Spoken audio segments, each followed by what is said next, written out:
أعوذ بالله من الشيطان الرجيم.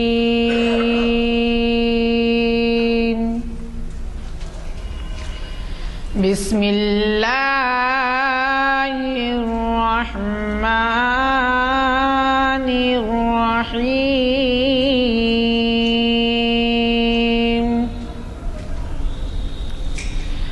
يا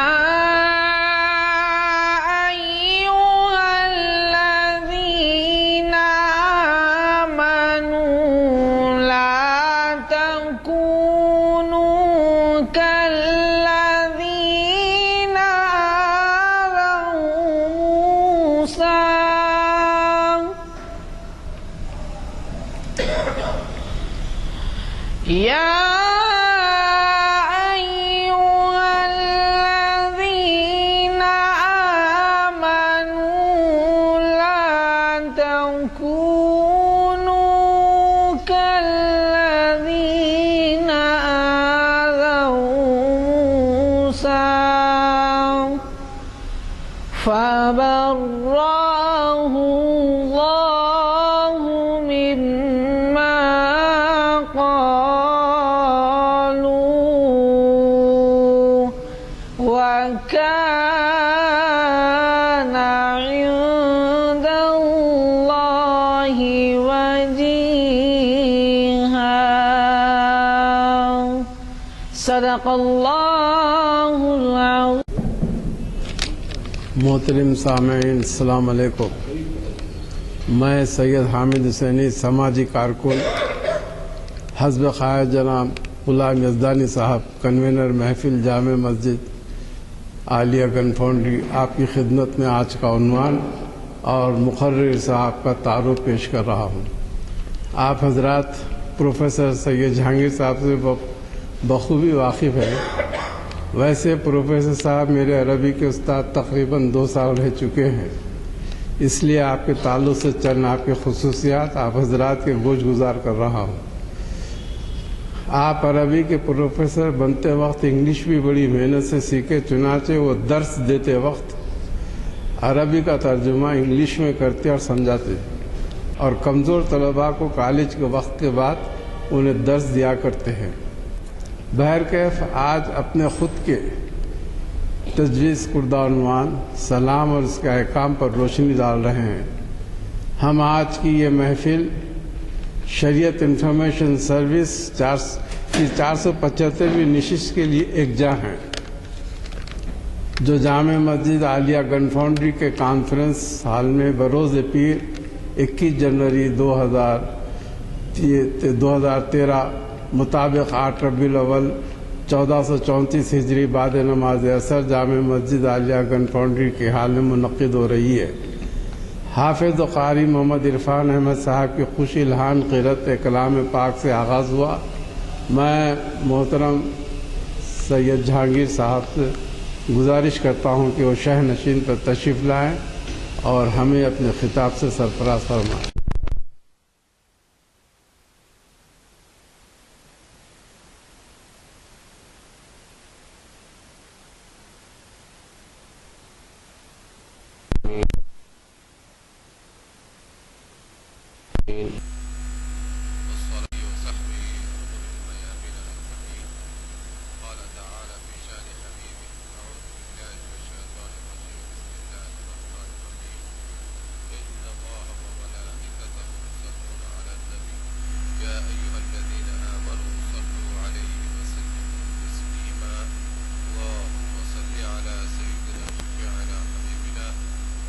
محمد وعلى آله وأصحابه أفضل.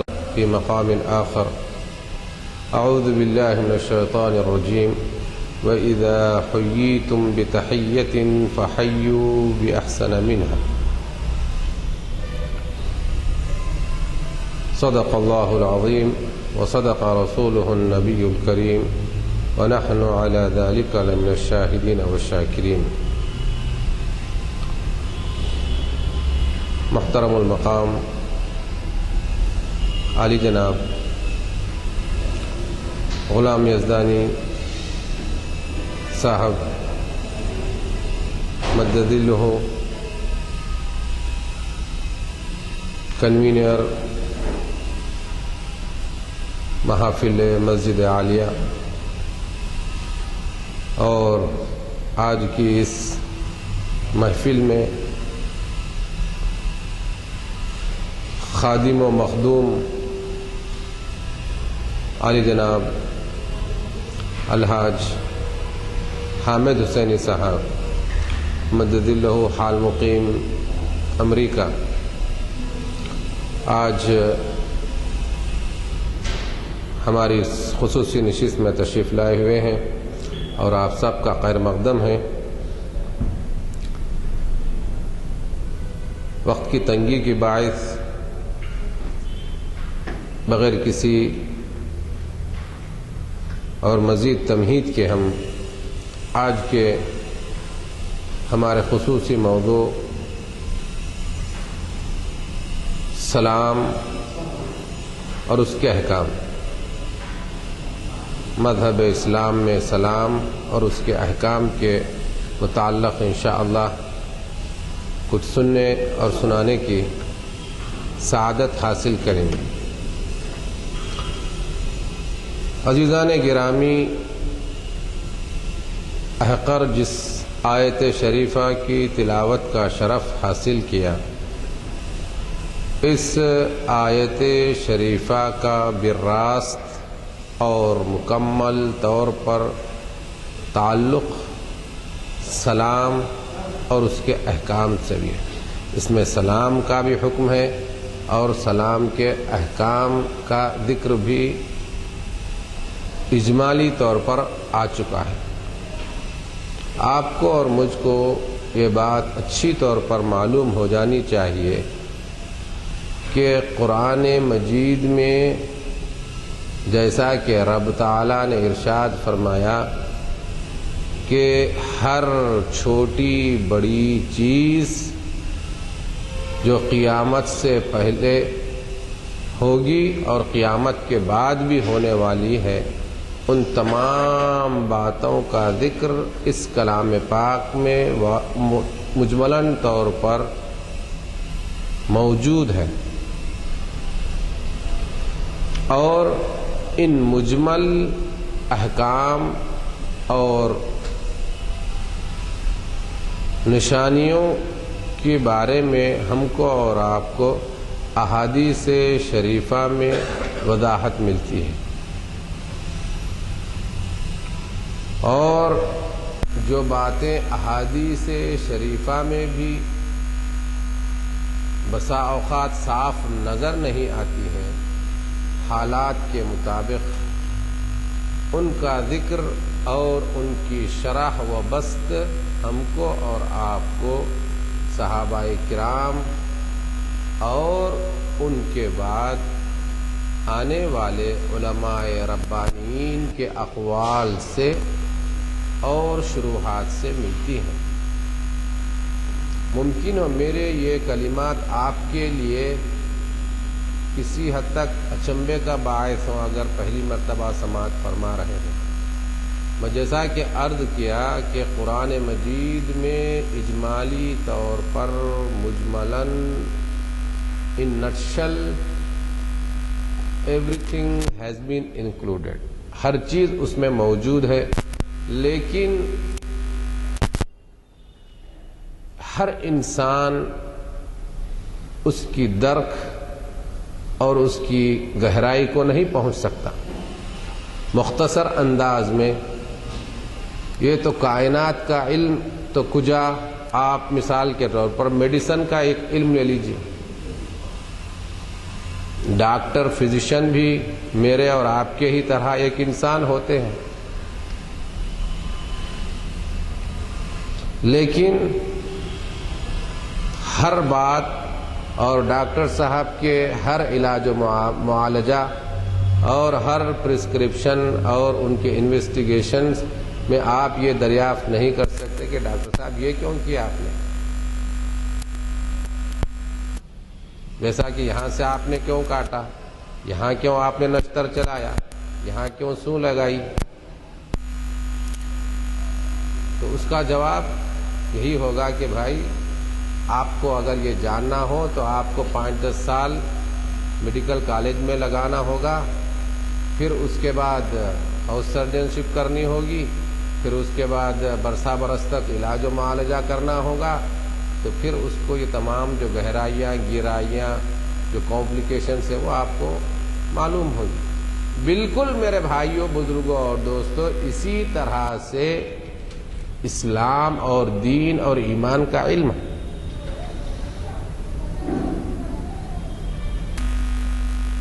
اسلام اور ایمان کے ایک نہیں کئی علوم آج بن چکے ہیں۔ یہاں تک مفسرین کرام یہ بتلا دیے ہیں کہ آپ کو قرآن مجید کی تفسیر بیان کرنا ہو تو آپ کو 60 علوم کا ماہر ہونا ہوگا۔ 60 sciences you have to know۔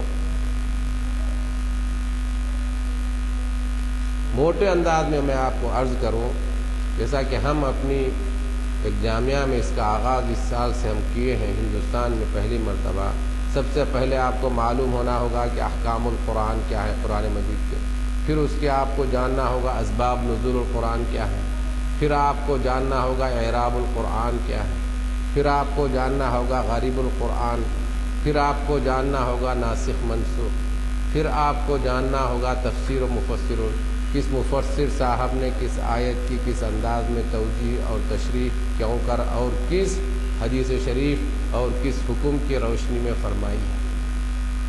تو جب یہ باتیں ہیں، اور حدیث شریف کے متعلق بھی کم کم یہی بات ہے، اس کی وجہ یہ ہے کہ رب تعالی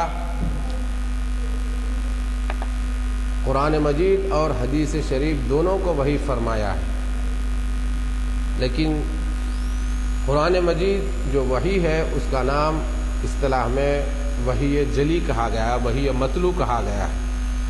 صاف انداز میں اگر آپ جاننا ہو تو سمجھے کہ وحی مطلوع، اور حدیث شریف کو وحی غیر مطلوع، یعنی ایسی وحی جس کی تلاوت کی جاتی ہے وہ قرآن مجید ہے، اور ایسی وحی جو تلاوت نہیں کی جاتی لیکن اس سے احکام مستنبط کیے جاتے ہیں، ایکسٹریکٹ کیے جاتے ہیں، وہ ہے حدیث شریف۔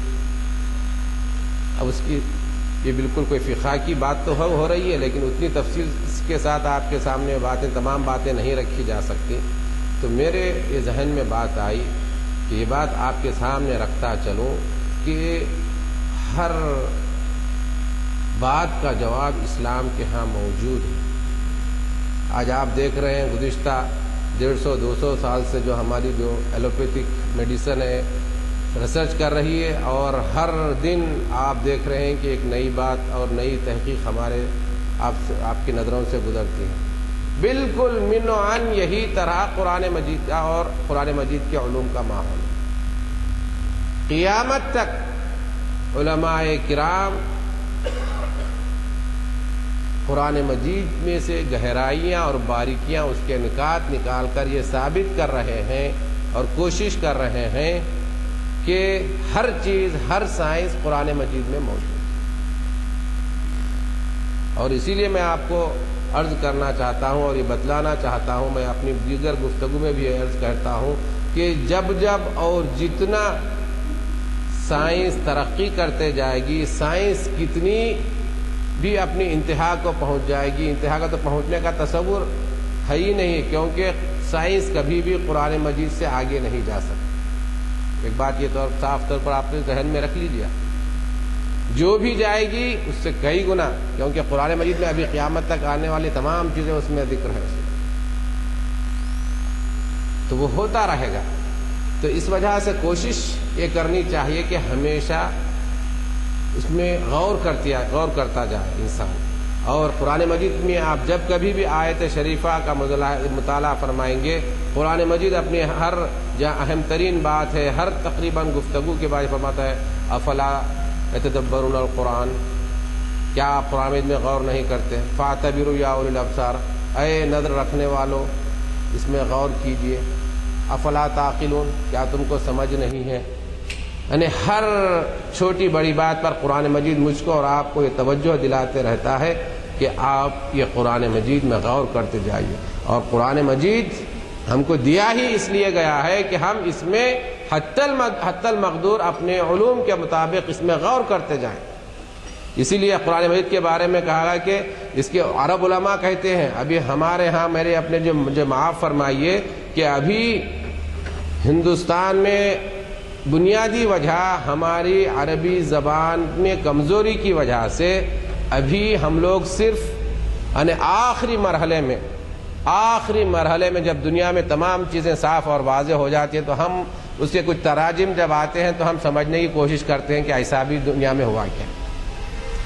آج الحمدللہ عرب دنیا میں جو کام ہو رہا ہے، اور عرب سائنسدان خاص طور پر علوم قرآن کے ماہرین اس میں اتنی جو ہے نا اور بریفلی اور اتنی باریکیوں کے ساتھ اس میں جو ہے نا کلاسیفیکیشنز ہوتے جا رہے ہیں کہ ایک عالم کوئی جو ہے نا اپنے آسٹرالوجی کا اس میں جو قرآن مجید کے علوم کی عرض کر رہا ہوں، یہ جو سائنٹیفکلی جو بات یہ آپ کو جو کہہ رہے ہیں میں اس کی روشنی میں عرض نہیں کر رہا ہوں، بلکہ قرآن مجید کے علوم میں کوئی عالم ہے جو ہے نا قرآن مجید کے آسمان و افلاک میں جو ہے نا غور کر رہا ہے، کوئی انسان ہے جو انسان کے بدنیات میں یعنی میڈیسن کے اس میں انداز میں قرآن مجید میں کہاں اس میں موجود کر رہا ہے، کہیں کوئی آدمی جینیٹکس میں غور کر رہا ہے، یعنی ہر علم پر جو ہے نا آج الحمدللہ عرب دنیا میں کام ہو رہا ہے۔ اب ضرورت یہ ہے کہ ہم پہلے عربی زبان سیکھیں اور اس میں گہرائی میں جائیں تو آپ کو معلوم ہوگا کہ آپ سوچنے میں مجبور ہو جائیں گے، واہ کیا بات ہے قرآن مجید میں ہر چیز آپ کے پاس موجود ہے، بشرطے کہ مجھ کو اور آپ کو اگر عربی زبان مکمل طور پر آ جائے تو آپ اشش کرتے رہ جائیں گے، واہ کیا قرآن مجید ہے بھائی، یہ واقعی اللہ کی کتاب ہے یہ بات۔ تو اب یہ جو ہم سلام کے سلسلے میں جو بات عرض کر رہے ہیں، وَإِذَا حُيِّيتُم بِتَحِيَّةٍ فَحَيُّوا بِأَحْسَنَ مِنْهَا، اس آیت شریفہ میں چند الفاظ ہیں، لیکن ان الفاظ کی گہرائی اور گہرائی میں جائیں تو آپ کو اور مجھے اندازہ ہوگا کہ رب تعالیٰ نے کیا نعمتیں، برکتیں، عنایتیں، توجہات، فضائل، بزرگیاں اس ایک جملے میں رکھ دیا، السلام علیکم ورحمۃ اللہ وبرکاتہ۔ اور اللہ کا فضل ہے کہ قرآن مجید کی آیت کے بعد حضور صلی اللہ علیہ وسلم نے اس کی پورے حالات بیان فرما دیے کہ انسان کن کن حالات میں اور کس کے معاشرے کے کن کن ادوار سے گزرتا ہے، ان تمام باتوں کو سامنے رکھتے ہوئے آپ نے پوری طور پر وضاحت فرما دی کہ سلام کے کیا احکام ہو سکتے ہیں۔ آج ہم صرف سلام پر گفتگو کریں گے، ویسے ہر موضوع پر آپ کا ہی گفتگو کی جائے، کسی بہت دیر تک گفتگو کیا جا سکتا ہے۔ وَإِذَا حُيِّيتُم بِتَحِيَّةٍ فَحَيُّوا بِأَحْسَنَ مِنْهَا، رب تعالیٰ ارشاد فرما رہا ہے جب تم کو سلام کیا جائے، میں آپ کے سامنے کوشش کروں گا کہ لفظ لفظ کی تحقیق ہو تاکہ آپ کو معلوم ہو جائے کہ حقیقت کیا ہے، ان الفاظ میں کیا چیزیں پنہا ہیں، کیا چیزیں رب تعالیٰ ہم کو عطا فرما رہا ہے ایک سلام کے جملے میں۔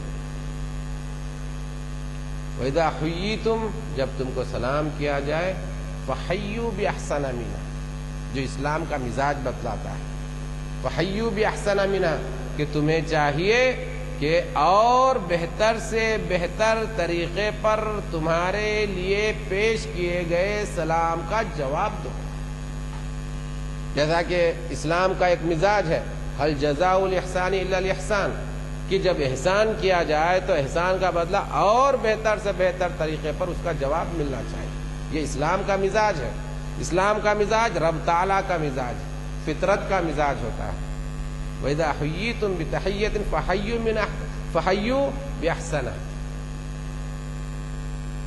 أَوْ رُدُّوهَا، یا کم از کم اگر تمہاری میں اتنی صلاحیت نہیں ہے، تمہارا دل اتنا بڑا نہیں ہو رہا ہے، تو تم پر یہ ضروری ہے کہ جس حد تک جس انداز میں آپ کو سلام کرنے والے نے سلام پیش کیا ہے، کم از کم اس انداز میں اس معیار تک تو آپ کو بہر صورت سلام کا جواب دینا ہی ہے۔ ان چیزوں کے عملی طور پر تشریح آپ کو انشاءاللہ احادیث شریفہ کی روشنی میں آپ کو معلوم ہوگی۔ اب اس کے بعد ہم ترجمے کے بعد لفظی تحقیق کی طرف تھوڑا سا متوجہ ہوں اور ملاحظہ فرمائیں کہ تحیہ کیا چیز ہے۔ آج عرب دنیا میں آپ تشریف لے جائیں گے تو عرب حضرات کا یہ تکیے کلام تھے، یہ استعمال کہہ رہا ہوں کہ تکیے کلام، یعنی کہ ہر موقع پر ان کے ہاں یہ چیز ہے کہ حیاکم اللہ، حیاکم اللہ. اور اس میں اتنی برکت، اتنی بزرگی، اتنا انعام، اتنا احسان ایسا موجود ہے، آپ کو ابھی معلوم ہوگا.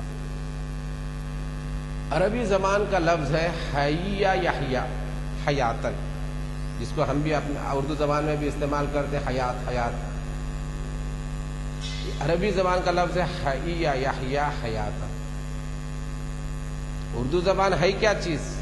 اردو زبان میں فصاحت، بلاغت، شیرینی اگر آئی ہے تو صرف دو زبانوں کی وجہ سے. اگر وہ دو زبانیں ہٹا لیجئے تو اس میں کا جو نا آپ کا اس کی جو اعجاز ہے، ایک اعجاز ہے اور ایک ایجاز ہے. ایجاز کا مطلب یہ کہ اس میں جو ایبریویشنز اور اس میں کم سے کم الفاظ میں زیادہ سے زیادہ معانی سمود ہونے کا ماحول ہے، وہ اردو زبان میں اس کی چاشنی، اس کی مٹھاس، اس کی حلاوت، اس کی جاذبیت، جو بھی آپ کا، یہ دو زبانوں کی وجہ سے اردو زبان میں ہے. ایک ہے عربی زبان، دوسرے فارسی زبان. یہ دو زبانوں کی وجہ سے عربی زبان میں حلاوت، ہر قسم کی جو خوبی آپ کہہ سکتے ہیں وہ چیزیں اس میں موجود ہیں. تو عزیزان گرامی، حیا یحیا حیاتن، اس کے معنی عربی زبان کا لفظ ہے، اس کے معنی آتے ہیں زندہ رہنا. اب قرآن مجید جو استعمال فرمائے، حییتم، حیا یحیی تحیہ، تحیتن، بلکہ تحیتن مبارکہ، جیسا کہ قرآن مجید کی اور آیتوں میں بھی ہے، فَإِذَا دَخَلْتُمْ بُيُوتًا فَسَلِّمُوا عَلَىٰ أَنفُسِكُمْ تَحِيَّةً مِّنْ عِندِ اللَّهِ مُبَارَكَةٌ طَيِّبَةٌ. اور ایک آیت شریف میں آیا ہے، فَإِذَا دَخَلْتُمْ بُيُوتًا غَيْرَ بُيُوتٍ فَسَلِّمُوا عَلَىٰ أَنفُسِكُمْ، فَسَلِّمُوا، اس طرح کیا ہے. تو یہ سلام کا لفظ ہے، اس کی ہم تحقیق بعد میں کریں گے، قدم بقدم چلیں گے تاکہ آپ کے ذہن میں معلوم ہو جائے، اور پھر یہ سلام کی اہمیت اور سلام کی وجہ سے ہم کو کیا کیا نعمتیں حاصل ہو رہی ہیں بغیر کچھ خرچ کیے کہ اس سے آپ کو اندازہ ہوگا. خالی نیکیوں کا تصور ہی ہمارے ہاتھ میں، نیکیاں کا تصور تو بہر صورت ہے، لیکن نیکیوں کے ساتھ اور کیا دینی اور دنیاوی فوائد اور منافع مجھ کو اور آپ کو حاصل ہو رہے ہیں، اس سلام کے نتیجے میں آپ اس کو محسوس اور ملاحظہ فرمائیں گے. وَإِذَا حُيِّيتُمْ، جب تمہیں سلام کیا جائے، حیا یحیا، حیا یحیی تحیہ، حیاک اللہ، جیسا کہ میں ابھی عرض کیا کہ عرب لوگ کہتے ہیں حیاکم اللہ. اگر آپ کسی کو حیاک اللہ، یعنی جیسا کہ حییتم حیاک اللہ کا مطلب یہ ہے، عربی زبان کا اس کا ترجمہ واضح الفاظ میں کیا گیا ہے، ابقاک اللہ، ابقاک اللہ. ابقاک اللہ، اس کا ترجمہ اگر آپ جاننا چاہتے ہیں تو اس کا مطلب یہ ہوتا ہے اللہ تعالی تم کو باقی رکھے، اللہ تعالی تم کو باقی رکھے. تو عرب حضرات کے پاس دو چیزوں کی بہت بڑی اہمیت ہے. سب سے زیادہ آپ ان کو کچھ پیش کریں اس سے وہ زیادہ خوش نہیں ہوں گے. دو چیزوں سے سب سے زیادہ خوش ہوں گے. ایک چیز ہے آپ ان کے عمر میں زیادتی کی دعا دیجیے، دوسرے صحت کی، صحت و عافیت کی آپ دعا دیجیے، تو اس سے آپ اتنا زیادہ خوش ہوں گے، اتنا زیادہ خوش ہوں گے کہ سمجھتے ہیں کہ مجھ کو بیش بہا دولت حاصل ہوگی. اور آج کا بھی مزاج میں عرض کر رہا ہوں، یہ تو گزشتہ 1200 1300 1400 سال اس سے پہلے بھی جہالت کے زمانے سے موجود ہے. یعنی یہ عرب کا مزاج ہے، جو عرب لوگوں میں جو اچھی اچھی باتیں تھیں اسلام نے اس کو ختم نہیں کیا اور اس کو اسلام نے برا بھلا نہیں کیا، بلکہ وہ آج تک بھی جاری ہے.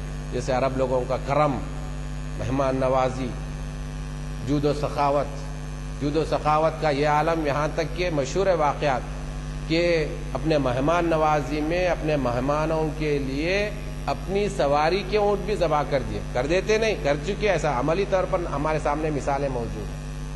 تو یہ عرب کے مہمان نوازی اور عرب کا یہ داد و دہشت اور عرب کی یہ سخاوت، ان کا کرم موجود ہے. تو میرے بزرگوں اور دوستوں، تو وَإِذَا حُيِّيتُمْ کا مطلب یہ ہے کہ جب تم کو کوئی سلام کرے، مطلب ہے کہ اس کا لفظی معنی یہ ہے کہ جب تم کو یعنی آدمی جب وَإِذَا حُيِّيتُمْ جب سلام کر رہا ہے تو وہ انسان آپ کو اس بات کی دعا دے رہا ہے کہ رب تعالیٰ تم کو تادیر اس دنیا میں باقی رکھے. وَإِذَا حُيِّيتُمْ بِتَحِيَّةٍ فَحَيُّوا بِأَحْسَنَ مِنْهَا. حکم مل رہا ہے کہ تم اس سے زیادہ اچھی طور پر جواب دو. زیادہ اچھی طور پر کیسا جواب دینا؟ آپ حیاک اللہ بولے تو آپ بھی حیاک اللہ ہی بولے، دونوں میں برابر ہی ہے. پھر اچھی بات کہاں سے ہوئی؟ تو ہم آپ کو انشاءاللہ جو اسلام کا جو سلام ہے اس کی روشنی میں عرض کریں گے. فحیوا باحسن منها او ردوها، یا کم از کم واپس کرو، جواب دو کا مطلب ہے کہ انہوں کم از کم کیا، اگر آپ میں سلام کرنے میں ان کو دعا دینے میں آپ کو بخالت نظر آتی ہے تو کم از کم اسلام یہ فرض قرار دیا ہے کہ جو الفاظ اور جس طرح کی دعا انہوں نے دی ہے کم از کم اتنے الفاظ کے ساتھ آپ کو بھی دعا دینا، سلام کرنا، سلام کا جواب دینا ضروری نہیں، فرض ہے. یہ قرآن مجید کا حکم ہے. میں آپ کے سامنے عرض کروں گا کلمات کی روشنی میں. تو بزرگوں اور دوستو، یہ آیت شریفہ کی مختصر سی تفسیر آپ کے سامنے ہے. فَإِذَا حُيِّيتُمْ بِتَحِيَّةٍ فَحَيُّوا بِأَحْسَنَ مِنْهَا أَوْ رُدُّوهَا. اس کے بعد ہم دیکھیں گے تھوڑا سا، ہم یہ سلام کی تاریخ لیں گے، یہ سلام کا آغاز کہاں سے ہوا. جو سلام ہم کرتے ہیں السلام علیکم ورحمۃ اللہ وبرکاتہ کے جو الفاظ ہیں، ہم جو آغاز کرتے ہیں، اس کا آغاز کہاں سے ہوا. حدیث شریف میں وارد ہے کہ جب اللہ تبارک و تعالی نے سیدنا آدم علیہ السلام کو پیدا فرمایا تو اللہ تبارک و تعالی نے سیدنا آدم علیہ السلام سے فرمایا، جاؤ ان فرشتوں کی جماعت کی طرف جو وہاں بیٹھے ہیں اور ان کو سلام کرو اور دیکھو کہ وہ کس طرح کے الفاظ سے اور کس طرح وہ تمہیں تمہارے سلام کا جواب دیتے ہیں. وہ جو جواب دیں گے، وہ جواب، وہ سلام تمہاری اور تمہاری نسل میں قیامت تک سلام کی حیثیت سے باقی اور جاری و ساری رہے. تو حضرت سیدنا آدم علیہ السلام ان فرشتوں کی جماعت کے پاس تشریف لے گئے اور فرمایا السلام علیکم. حضرت سیدنا آدم علیہ السلام نے فرمایا السلام علیکم. تو فرشتوں نے جواب میں ارشاد فرمایا وعلیک السلام ورحمۃ اللہ. پہلے تو آپ نے فرمایا السلام علیکم، تم پر سلامتی ہو. تو فرشتوں نے جواب دیا وعلیکم السلام ورحمۃ اللہ، اور اگر آگے چلنا ہے وبرکاتہ، تم پر بھی سلامتی ہو اور اللہ کی رحمت ہو اور اس کی برکات تم پر ہو. یہ رحمت اور برکت اور سلام، یعنی سلام کے 3 الفاظ اور 3 حصے ہیں، اور ہر حصہ اور ہر لفظ اپنے اندر اتنی غیر معمولی گہرائی، گہرائی اور ہم امت محمدیہ کے حق میں اتنی غیر معمولی سوغات لے آیا ہے، آپ کو اس کو سمجھ کر اندازہ. السلام علیکم ورحمۃ اللہ وبرکاتہ. تو اس حدیث شریف کی روشنی میں مجھ کو اور آپ کو یہ واضح طور پر معلوم ہو چکا کہ سلام کا آغاز حضور سیدنا محمد صلی اللہ علیہ وسلم سے ہی نہیں ہے، بلکہ اولین بشر حضرت سیدنا آدم علیہ السلام سے اس کا آغاز ہوا. اور آغاز کیسے ہوا؟ بشریت اور ملوکیت، انسان اور فرشتے کے درمیان ایک دوسرے کو سلام کرنے اور اس کا جواب دینے سے آغاز. آپ اسی ایک واقعے اور اسی ایک حقیقت پر غور کرتے جائیے اور اس کی گہرائیوں میں اترتے جائیے تو آپ کو کیا مل رہا ہے اور کیسے مل رہا ہے، کن نفوس قدسیہ کی واسطے سے ذریعے سے مل رہا ہے، آپ اس میں غور کرتے ہیں. اسلام مذہب ہے، مذہب ہی ایسا ہے جو ہمیشہ اپنے اندر اس کی تعلیمات میں غور کرنے کی دعوت دیتا ہے. اور میں آپ کو یہ بات یقین کے ساتھ عرض کرنا چاہتا ہوں اور بتلانا چاہتا ہوں کہ ان کے قرآن مجید اور احادیث شریفہ کے الفاظ کے ساتھ ساتھ ان کے علوم اور ان کے آگے پیچھے والے الفاظ میں غور کرتے جائیں تو آپ کو اتنے ہی گہرائیاں آپ واقف ہوتے رہیں گے، اور گہرائیوں پر جو موجود معانی ہیں وہ آپ پر آشکار ہوتے جائیں گے. اور یہ بات آپ ان حضرات سے پوچھیے جو صبح و شام قرآن مجید میں غور کرنا اپنا مقصد حیات اور زندگی بنا لیا.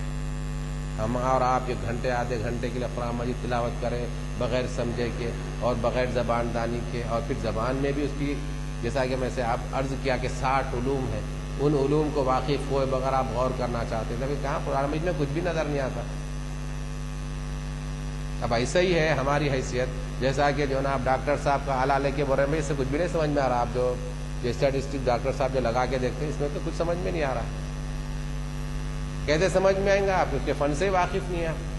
بالکل یہی نوعیت یوں سمجھے کہ قرآن مجید کی ہے. آپ کو معلوم ہو کہ وہ آلے کا استعمال کا طریقہ کیا ہے، کہاں رکھ کر اس کا استعمال کرنا ہے، کیسے استعمال کرنا ہے. خالی آلہ کے بیٹھے ہیں تو کوئی حاصل نہیں. بالکل یہی حیثیت ہماری آج کے دن قرآن مجید کی ہے. اگر ہماری عمریں بھی ختم ہو رہی ہیں اس کے بعد بولے قرآن مجید میں کچھ سمجھ میں نہیں آ رہا. ارے کہاں سے سمجھ میں آئیں گا بھائی؟ آپ خالی آلہ سر پر لے کے گھومیں گے تو کہاں سے معلوم ہوگا؟ آلے کا استعمال سیکھیے، آلے کی باریکیوں کو سمجھیے. آلہ کن کن باتوں کی واقفیت دیتا ہے، کن کن باریکیوں کو بتلاتا ہے، اور وہ باریکیاں اس آلے سے نہ سمجھ میں آئے تو پھر اور دوسرے آلے کیسے استعمال کرنا چاہیے، کیا آلے استعمال کرنا چاہیے، وہ سب چیز سمجھے. اور یہ سب چیز قرآن مجید میں موجود ہے. تو میرے بزرگوں اور دوستوں، وَإِذَا حُيِّيتُم بِتَحِيَّةٍ فَحَيُّوا بِأَحْسَنَ مِنْهَا، تو آیت شریفہ سے ہم کو یہ معلوم ہوگا کہ سلام کرو اور سلام کا جواب بہتر سے بہترین طریقے پر دینا چاہیے. پھر اس کے بعد سلام کے الفاظ مجھ کو اور آپ کو معلوم ہوئے. حضرت سیدنا آدم علیہ السلام نے اس کا آغاز فرمایا، اور وہ بھی کن نفوس قدسیہ کو، فرشتوں کو سلام کر کر آپ نے اس کا آغاز فرمایا، اور فرشتوں نے ان کا جواب دیا. اور پھر رب تعالیٰ نے فرمایا یہ سلام کے جو الفاظ ہیں یہ تمہارے اور قیامت تک آنے والے تمہاری نسل در نسل اولاد کا یہی سلام ہوگا. فہذہ تحیتک و تحیت ذریتک، یہ آپ کا بھی سلام ہے اور آپ کی اولاد کا بھی سلام ہے قیامت تک آنے والی چیز. اب اس کے بعد ہم تھوڑا یہ سلام کے لفظ میں جائیں. سلام، السلام علیکم تو میں اور آپ کہتے ہیں. السلام کیا چیز ہے؟ سب سے پہلے آپ یہ واضح طور پر اور صاف طور پر یقین کے ساتھ جان لیجئے کہ سلام اللہ تبارک و تعالی کا نام ہے. اور سلیمہ یسلمو جو عربی زبان کا لفظ ہے اس کا مطلب، سلام کا مطلب، اس فعل کا مطلب جو ابھی آپ کے سامنے میں نے عرض کیا، سلیمہ یسلمو سلامن کا مطلب ہے کہ محفوظ رہے. سلیمہ کے معنی ہوتے ہیں محفوظ رہا.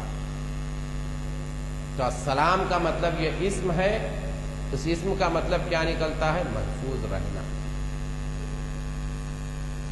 اب آپ السلام علیکم آپ کسی پر کہہ رہے ہیں، کسی کو السلام علیکم کہہ کر اسلام کا ہدیہ پیش فرما رہے ہیں، جس کو رب تعالیٰ نے اپنے بندوں میں خاص مقاصد اور خاص رحمتوں اور خاص یعنی نعمتوں کے ساتھ نازل فرمایا. تو اس کا مطلب یہ ہوتا ہے السلام علیکم کہ رب تعالیٰ کی سلامتی آپ پر ہو.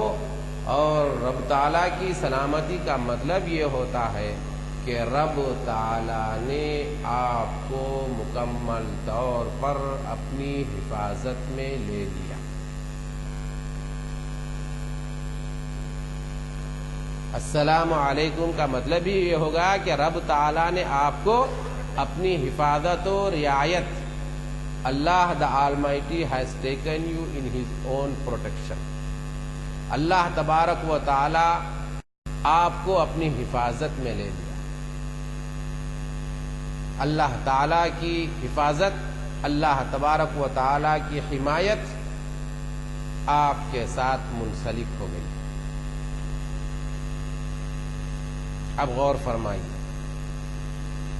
جس بندے مومن کو رب تعالیٰ کی حمایت، رب تعالیٰ کی حفاظت اور اس کی سلامتی نصیب ہو جائے تو پھر اس بندے مومن کے شب و روز اور اس کے اوقات کیسے ہوں گے؟ ہم ان باتوں کی طرف انشاءاللہ ممکن ہو بعد میں آئے، پہلے پورے الفاظ کے معنی آپ کے سامنے رکھ دوں۔ پھر دوسرا لفظ ہے السلام علیکم ورحمۃ اللہ، ورحمۃ اللہ، اور اللہ تبارک و تعالیٰ کی رحمت آپ پر ہو۔ اب یہ رحمت کیا چیز ہے؟ دیکھنے کے لیے تو ایک لفظ ہے، لیکن اگر قاموس کی روشنی میں آپ اس لفظ کی شرح اور اس کا ایکسپلینیشن ملاحظہ فرمائیں گے تو آپ کا مطلب یہ ہوگا، رحمہ کا مطلب یہ ہوگا، رحمہ یرحم رحمتن، رب تعالیٰ کی رحمت جب ہوگا یا کسی بندے کی طرف جب اس کی نسبت ہوگی کہ مطلب یہ ہو کہ رق لہ و اشفق علیہ وغفر لہ۔ اللہ اکبر۔ ایک لفظ رحمت میں اتنے سارے معانی موجود ہیں۔ کیا مطلب ہے رحمت کا مطلب؟ رق لہ کہ مطلب یہ ہے کہ رب تعالی آپ پر ترس کھائے، واشفق علیہ یعنی ہر قسم کی نرمی، جیسا کہ آپ نرمی کے معنی اگر آپ جاننا چاہتے ہیں اور اس کو سمجھنے کی کوشش اگر ہم کریں، مثال کے طور پر ماں،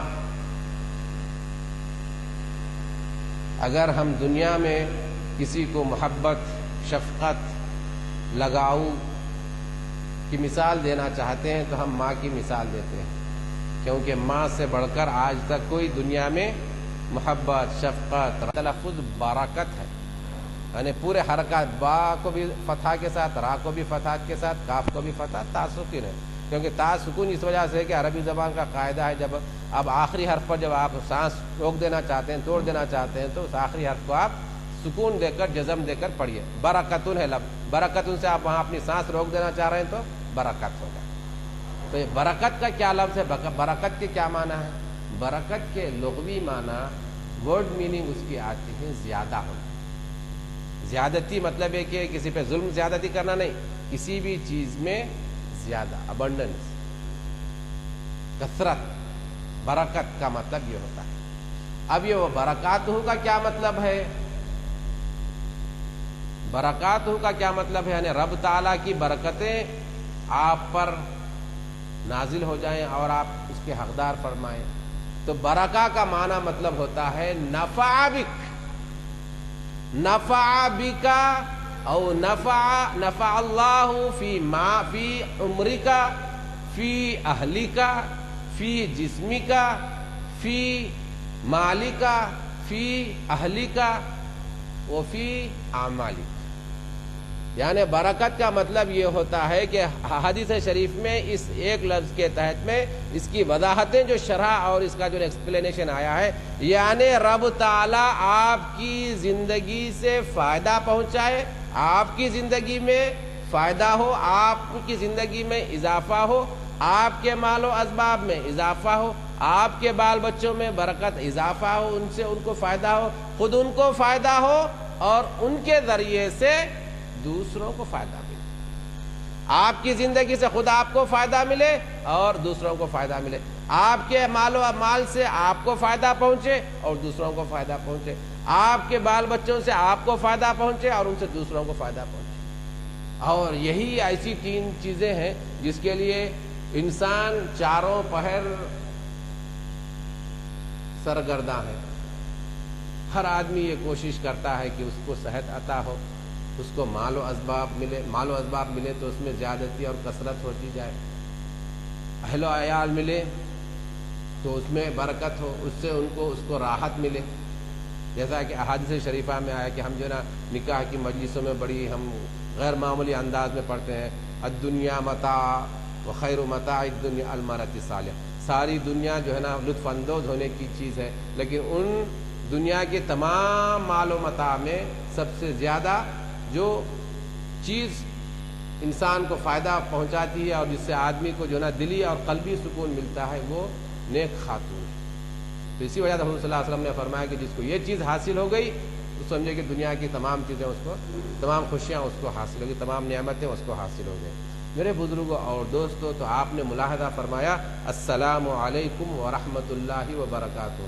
میں سمجھتا ہوں کہ ہماری اس وضاحت تک ہی ہمارا وقت مکمل ہو گیا. میں سمجھتا ہوں ابھی ہم جو دیگر جو مسائل ہے ابھی سلام سے متعلق ابھی ہم اس میں ابھی داخل ہی نہیں ہوئے، اسی کی ہم وضاحت میں رہ گئے ہیں. مختصر انداز میں یوں غور فرمائیے میرے بزرگوں اور دوستوں، یہ جو عام السلام علیکم ورحمۃ اللہ وبرکاتہ کا الفاظ میں جو موٹے موٹے آپ کے ایک دو تین مسائل عرض کرتا ہوں، ورنہ کافی اس کے مسائل ہیں.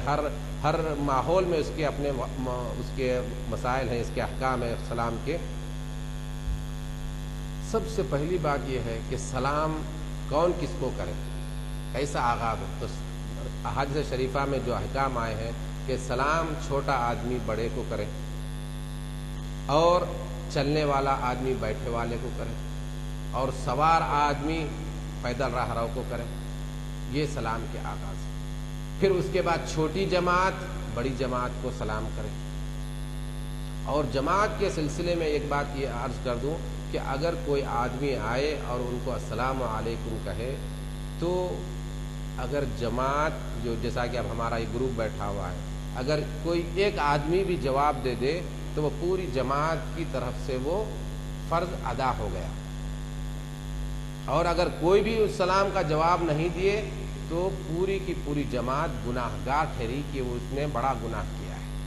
یہ بڑا گناہ کیا ہے میں اس لیے عرض کر رہا ہوں کہ سلام کرنا مطلب کوئی آدمی آ رہا ہے، کوئی آدمی ایک دوسرے سے دو بدو ہو رہا ہے تو سلام کرنا سنت موقدہ ہے. سنت موقدہ، سنت موقدہ آپ جانتے ہیں سنت کی قسمیں، سنت موقدہ، سنت غیر موقدہ. سنت موقدہ کا مطلب یہ ہوتا ہے کہ حضور سیدنا محمد صلی اللہ علیہ وسلم اپنی حیات مبارکہ میں کبھی بھی کسی بھی طریقے میں کسی بھی ماحول میں اس کام کو نہیں ترک فرمایا، اس کو ہمیشہ اپنائے رہے چاہے کچھ بھی حالات. تو یہ سنت موقدہ ہے. تو کرنے والا جو بھی آدمی پہل کرے وہ کرنا کیا ہے، سنت موقدہ ہے. کوئی آدمی ایک دوسرے کو سلام کرا، اس کے رتبات آپ کو بتا دیے گئے ہیں. لیکن جب سلام کیا گیا تو سلام کا جواب دینا فرض ہے، فرض عین ہے. فرض عین کا مطلب یہ ہے کہ جس فرض کا ثبوت نص قطعی، اور نص قطعی کیا چیز ہے، قرآن مجید. قرآن مجید سے جس بات کا ثبوت ہو جائے وہ ہے آپ کا فرض عین ہے. تو اگر کوئی اس کا جواب نہ دے تو وہ سب کے سب گناہ گار ہیں. یہ ہے سلام کا احکام. اور دوسری بات جو آپ عرض کرنی ہے آپ کو، اگر مختصر انداز میں کسی آپ کے ذہن میں کوئی بات ہو تو میں اب اس کا انشاءاللہ جواب دیں گے. تو یہ اسلام کا ہے. اور دوسری بات یہ ہے خاص طور پر جو نا ایک جو ہمارے معاشرے میں جو بات عام ہے کہ سلام خواتین کو کرنا چاہیے نہیں کرنا چاہیے. حدیث شریف میں جو الفاظ جو احکام آئے ہیں وہ یہ ہے کہ آدمی انسان اپنے محرمات، اپنی محارم خواتین، اور محارم خواتین اپنے محارم مرد. محارم کا مطلب یہ ہے محرم محارم، یعنی جن کے ساتھ انسان کا شادی کرنا جائز نہیں، حرام ہے. قرآن مجید میں آیت شریفہ ہے، اس آیت روشنی میں وہ تمام رشتوں اور آپ کے نسبتوں سے وہ حرام ہو جاتا ہے. اب یہاں پر اس کا ذکر کرنے کا موقع نہیں ہے آپ کے سامنے. تو ویسے مرد خواتین کو کر سکتا ہے اور خواتین مرد کو کر سکتے ہیں اگر محرم ہے.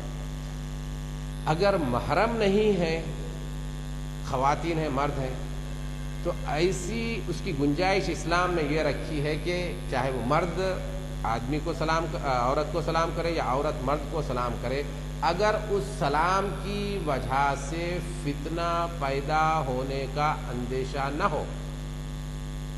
فتنہ پیدا ہونے کا اندیشہ نہ ہو. فتنہ کیا چیز ہے؟ فتنہ کا مطلب یہ ہے کہ آدمی میں کرپشن، طبیعت میں کرپشن، مزاج میں، کہ اس کی وجہ سے دونوں طرف سے یا کسی ایک کے جانب کسی کے خیال میں غلط خیالات نہ ہوں، شہوانی خیالات نہ پیدا ہوں، تو اس کو کہتے ہیں فتنہ. اگر ان خیالات کے پیدا ہونے سے کوئی آدمی محفوظ رہ سکتا ہے تو پھر وہ مرد عورت کو سلام کر سکتا ہے، عورت مرد کو سلام کر سکتا ہے. یہ ایک فقہ کا مسئلہ ہے۔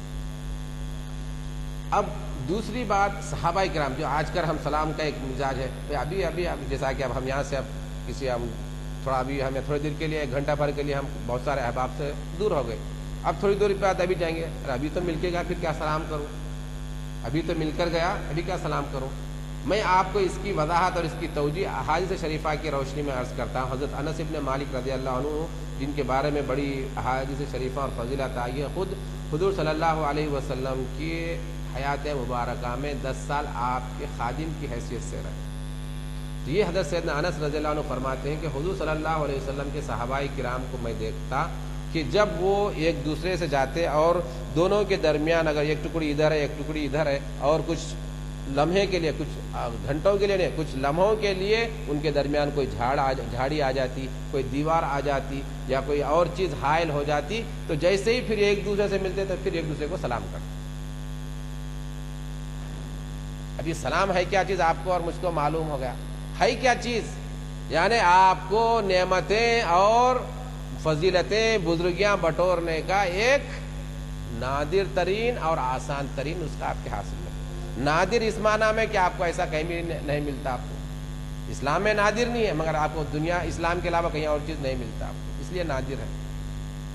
اب آپ کو ہوتا کیا ہے، یہ تو آپ کو تو اللہ تعالیٰ کی طرف سے یہ سلامت مل رہی ہے، رحمت مل رہی ہے، برکتیں مل رہی ہیں، لیکن اس کے ساتھ ساتھ ایک مرتبہ حضور صلی اللہ علیہ وسلم ایک مجلس میں تشریف فرمائے، ایک صحابی تشریف لائے تو فرمایا السلام علیکم، آپ سلام کا جواب دیے اور فرمائے وعلیکم، اور پھر فرما کے بولے کہ عشر علیہ عشر۔ پھر ایک صاحب تشریف لائے، پھر انہوں نے السلام علیکم ورحمۃ اللہ فرمائے تو حضور صلی اللہ علیہ وسلم سلام کا جواب دیے، پھر فرمائے عشرون بولے۔ پھر ایک اور صحابی تشریف لائے، پھر انہوں نے کہا کہ السلام علیکم ورحمۃ اللہ وبرکاتہ، پھر وہ حضور صلی اللہ علیہ وسلم جب سماعت فرمائے تو فرمائے ثلاثون بولے۔ یہ عشرون، عشرون، ثلاثون عربی کے الفاظ ہیں، تو فرمایا جب پہلے صاحب جب تشریف لائے السلام علیکم کہے تو آپ نے فرمایا کہ 10 نیکیاں واجب ہو گئیں، پھر السلام علیکم ورحمۃ اللہ کہے تو اس کا مطلب یہ ہے کہ ان سلام والے جو سلام کیے ان صاحب کو 20 نیکیاں واجب ہو گئی، 20 نیکیاں ان کے اکاؤنٹ میں لکھ دی گئی۔ اور جو صاحب تیسرے صاحب ہے السلام علیکم ورحمۃ اللہ وبرکاتہ تو فرمایا گا کہ ان کے لیے 30 نیکیاں لکھ دی۔ تو میرے بزرگوں اور دوستوں، نیکیوں کا تصور تو آپ کے ذہن میں معلوم ہے کہ حضور صلی اللہ علیہ وسلم نے فرمایا کہ میری امت میں جو آدمی نیت کے ساتھ جو کام کرتا ہے 10 نیکیوں سے لے کر 700 نیکیوں تک ایک چھوٹے سے چھوٹے کام کے لیے لکھ دیا جاتا ہے۔ اچھا، ایک آخری بات میں جو اہم ترین مسئلہ ہے جو آپ کو عموماً کہیں نظر نہیں آتا، ایک صحابی ایک مرتبہ تشریف لائے، آپ کو فرمایا کہ علیک السلام بول کے فرمائے۔ ہم سلام کے الفاظ کیا ہے؟ السلام علیکم ورحمۃ اللہ۔ تو وہ جو صحابی تشریف لائے تو انہوں نے کیا کیا؟ علیک السلام۔ تو حضور صلی اللہ علیہ وسلم جواب عنایت نہیں فرمائے، بلکہ اس کے رد میں آپ نے فرمایا کہ علیک السلام سلام نہیں کرنا، کیونکہ علیک السلام یہ مردوں کا سلام ہے، علیک السلام یہ مردوں کا سلام ہے، بلکہ کہنا کیا چاہے السلام علیکم کی جواب میں آپ کہہ سکتے ہیں علیک السلام، لیکن جب سلام کا آغاز ہی آپ فرما رہے ہیں، کسی کو السلام علیکم کہنے کے بجائے علیک السلام سے آغاز یعنی سلام نہیں کرنا چاہیے۔ اس بات کو آپ ذہن میں رکھیے۔ وصلی اللہ تعالی علی خیر خلقہ سیدنا محمد وعلی آلہ واصحابہ اجمعین، الحمد للہ رب العالمین۔ ابھی آپ نے برکات فلوس کے بارے میں سنا، میں اللہ کا شکر ادا کرتا ہوں کہ ایسی محفل میں ہم کو شرکت کا موقع ملا ہے جس میں عبادت کا درجہ حاصل ہے اور جس میں ایسی اہم باتیں جس سے ہمیں ہر لمحہ سابقہ پڑتا ہے ملنے کا موقع، ایسی باتیں سننے کا موقع۔ حضرات، میں ایک اعلان کرنا چاہتا ہوں، غور سے سماعت فرمائیے۔ جمعرات کے دن 11 بجے دور بیت المال کی وزٹ کر رہے ہیں اور وہ 10:30 بجے جو لوگ اس علاقے کے ہیں وہ یہاں آ سکتے ہیں۔ اگر جو سواری والے ہیں وہ ان کے پاس اپنی سواری میں وہ بٹھا لیں گے، ہمیشہ کی طرح 4-5 گاڑیاں ہم تو سبھی بیٹھ جاتے ہیں، اور جو میں نے درخواست کی ہے بعض بتا دیں گے گاڑی، اور جو لوگ ہمیں زوالوجیکل پارک جو ہے نہرو زوالوجیکل پارک میران کے پاس وہاں جانا ہے، درمیان میں جو